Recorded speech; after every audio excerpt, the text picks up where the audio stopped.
자, 관련해서 북한 함흥에서 태어나서 탈북민 출신입니다. 이번에 국회에 입성한 박충권 국민의힘 의원과 현재 상황 짚어보도록 하겠습니다. 자, 국회로 가보겠습니다. 의원님 안녕하십니까?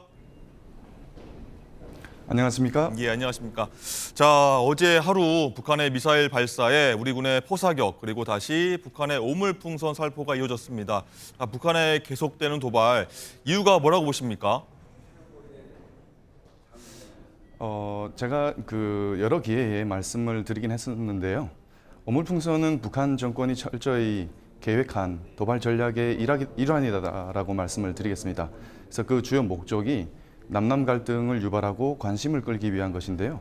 그래서 그 관심을 끌려는 것은 추후에 있을 대형 도발의 효과를 극대화하기 위한 포석이다, 혹은 서막 같은 거다라고 말씀드릴 수 있겠고요. 그래서 슬슬 우리 사회나 국제사회에서 오물풍선 도발에 대한 관심도가 떨어져가는 시점이기 때문에 아마도 본 도발이 나올 가능성이 있다라는 점을 말씀드리겠고, 대비가 필요한 시점이다라고 말씀드리겠습니다. 네, 본 도발이 나올 수 있다 이런 말씀하셨군요. 자, 의원님 그리고 북한에서 탄도미사일 연구하신 걸로 제가 알고 있는데 그래서 여쭤보는 건데 한 달 만에 발사한 이번 탄도미사일이요 극초음속 미사일이다 이렇게 알려지고 있는데 공중 폭발했다고 합니다. 그런데 북한은 이 개별 기동 탄두 분리 그 유도 조정은 성공했다 이렇게 주장하고 있는데 자, 이 미사일 어떻게 봐야 됩니까? 우선은 이번 도발에 대해서 섣부른 판단을 하는 것은 좀 현명하지 않다라고 생각이 되고요. 이보다는 향후에 있을 도발에 대비하는 태도가 중요하다라고 생각이 됩니다. 그래서 제가 앞서서 말했던 본 도발 시리즈가 시작된 것일 수도 있다라는 말씀을 드리겠고요. 북한 정권이 2021년부터 올해 초까지 수차례의 극초음속 미사일 테스트를 진행해 왔습니다. 이 말은 단일 탄두 조종 연습은 충분히 진행했다라는 얘기가 되겠고요.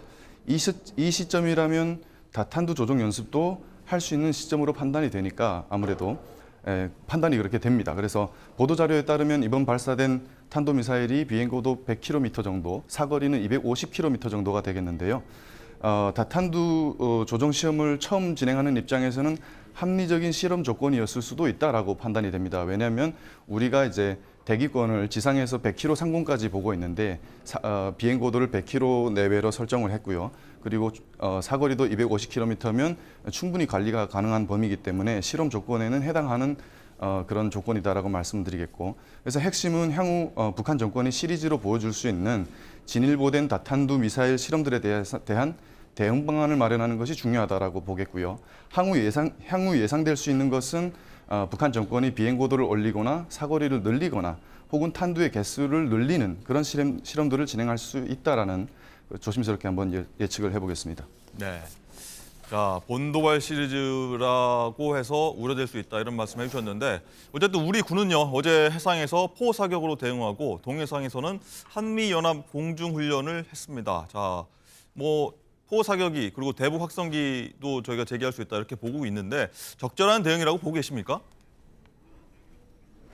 네, 저는 아주 적절한 대응이라고 생각하고 있고요. 우리가 기존의 9.19 군사 합의 때문에 실질적인 군사적 대응을 하기가 어려웠습니다. 할 수 없었습니다. 그래서 우리의 손발을 묶어두고 적을 이롭게 하는 군사 합의라는 사실을 보여준다라고 볼 수가 있겠고요. 그래서 이런 차원에서 우리 군이 9.19 군사 합의 이후 최초로 해상 포격과 한미 공군 출격을 통해서 대응한 것은 9.19 군사 합의의 전면적인 효력 정지를 통해서 족쇄로 묶여있던 우리 군의 압도적인 전투력과 대응 능력을 가감없이 발휘했다라는 점을 시사하는 효과적인 대응이다라고 보고 있고요. 저는 여기에 추가해서 대북 확성기를 전면 재개하는 것과 같은 그런 어떤 심리전 수단을 통해서 김정은 체제를 뿌리부터 흔드는 그런 대응도 좀 추가하면 좋을 것 같다라는 말씀드릴게요. 예. 자, 대북 확성기 재개를 좀 긍정적으로 보신다 이런 말씀이셨고요. 자, 마지막으로요. 자, 북한이 러시아와 밀착하면서 군인들을 파견하겠다고 합니다. 미국도 우려하는 부분인데 북한이 이렇게까지 강경하게 나간 이유 뭐라고 보십니까?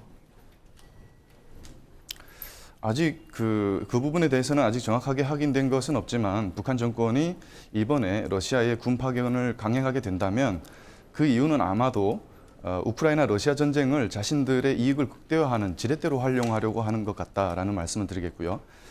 이렇게 하게 되면 국제사회의 어떤 제재를 회피하고 고립을 탈출하고 또 외화벌이가 가능한 그런 점이 있습니다. 그리고 실제로 지난 5월에 유엔 안보리 대북제재위 전문가 패널 활동이 러시아의 반대로 인해서 15년 만에 공식 종료됐습니다. 그래서 지금 북한 정권의 생각은 아마도 북한군 파견을 통해서 잃을 것은 없고 얻을 것은 많다라고 판단하는 것 같은데요. 우리는 이 부분을 묵과하면 안 된다고 생각을 합니다. 그래서 우크라이나에 대북 확성기를 제공하는 것도 한 가지 방법으로 검토할 수 있다라는 점을 말씀드릴게요. 예, 알겠습니다. 의원님 오늘 말씀 감사합니다. 앞으로 의정 활동도 기대하겠습니다. 자, 박충건 국민의힘 의원.